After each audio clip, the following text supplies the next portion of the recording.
Hey everyone, welcome to the show. I have some details to share with you guys from a focus group that was recently conducted.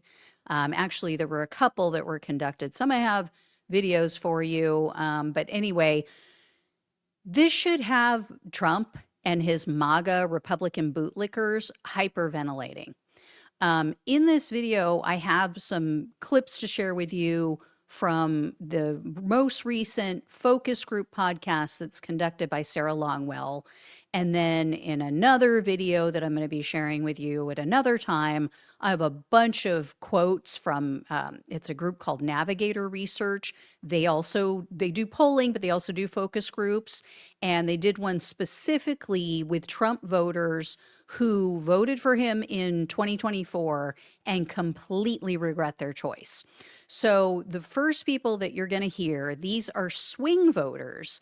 And so they voted for Biden in 2020, and then they flipped to Donald Trump in 2024. And they're sharing their thoughts about the murder of Alex Preddy specifically. And keep in mind as you're listening to this focus group was conducted on the Monday after the shooting.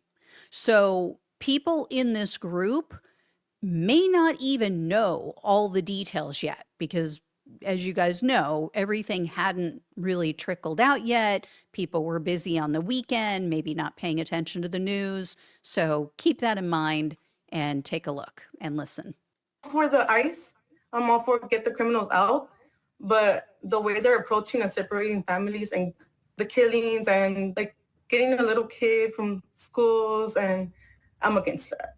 So I feel like she has to get impeached for sure. It looks bad. It kind of looks like 7 people had him and they were trying to wrestle him down. They seen a gun and then fired. I don't know, it doesn't look justified, but I think it's so early to tell. I didn't like how Kristi Noem was like, oh, but he had a gun in his hand. He had a 9mm, but it was his phone. So I'm like, do you not see what we see? A Bandingo, whatever, I forgot his name right now, the head of ICE and her came out hours after the shooting saying it was justified shooting without an investigation.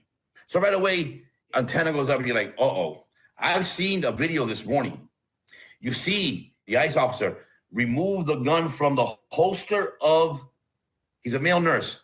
He's laying on the ground on his knees and they see the gun and they remove it. When he takes the gun, that's the officer screams, gun, gun, gun, and he pulls it. And then they all pull their guns out and they shoot him 10 times. Where's the justification here? I'm sorry. There is none. I do think communities of color are being targeted despite politics or, their affiliations. So regardless of that, I do think communities of color are being targeted. And I think that alone is reason for Kristi Noem to be removed from her position. She's setting fear in a lot of communities. That's not what I voted for. That's not something I strongly disagree with, because, even on my case, you can see my face, you can see my name. Even if I'm a citizen, I might get questioned.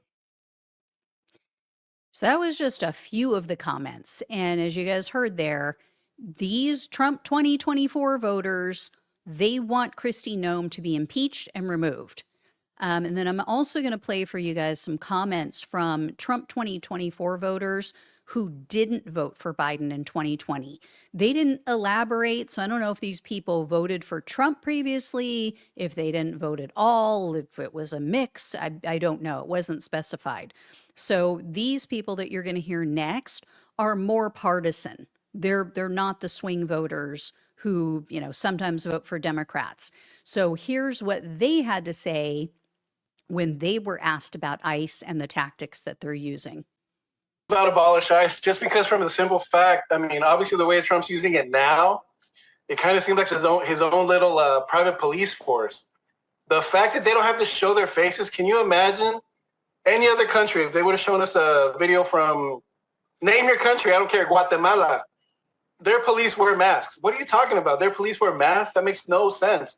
And then to have that be a part of what they do here in the United States of America, yeah, it just seems like he's using it as his own little police force to intimidate, to scare. My mom's insurance agency, her employee, is Hispanic, and several of her like extended family members were picked up by ICE. And I mean, some of them even have like a green card and everything. Like, it's just a little crazy. Like, they just were pulling people out of cars. I mean, the aggression and the violence part really needs to stop, you know, because and a lot of times they're taking, you know, people that are citizens, but regardless of that, I don't think that, you know, people that have lived here their entire lives, right? Maybe they didn't, you know, get the official documents to be a citizen, but I feel like that's kind of not fair. You know what I mean? Now, if this is like a wanted criminal, like, okay, that's a different story, right?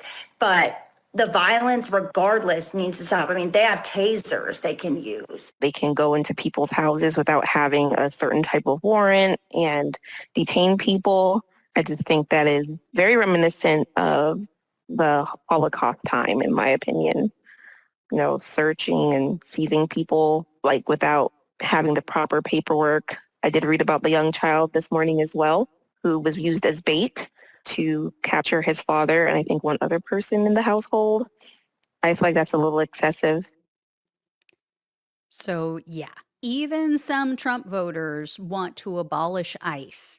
And as you heard there, a lot of stuff is breaking through. Unlike so many other things that were like, how do they not know this? How have they not heard about this? Oh my God, they're in their bubble. This stuff is starting to break through. This tells you why the tide has turned, why things are different. I mean, Trump has done, like I keep saying, what Democrats couldn't do. He has completely destroyed ICE. He has completely destroyed the DHS and both of their reputations. He has destroyed the goodwill with the American people for those two entities. You know, you almost have to wonder, like, is he secretly still a Democrat trying to destroy the Republican Party from within? And again, that was just a small sampling of the feedback from these groups. So I encourage everyone to go check out the full podcast on the Bulwark. I also saved one video to share with you guys in the FAFO segment. So hopefully you saw that. I think I put that out last week. So be sure to check on that in my channel. And be sure to watch the other focus group video with all of the quotes that I'm going to share, because these people went off on him. So many of Donald Trump's 2024 voters are feeling like they were duped. They were duped and they regret casting their ballot for him. I don't care what MAGA says online, they do exist, they are real, and they regret it. So, all right, guys, thank you so much for watching and listening. Please like, please share, and subscribe. Please donate if you can. Love you all. Take care. Talk with you soon.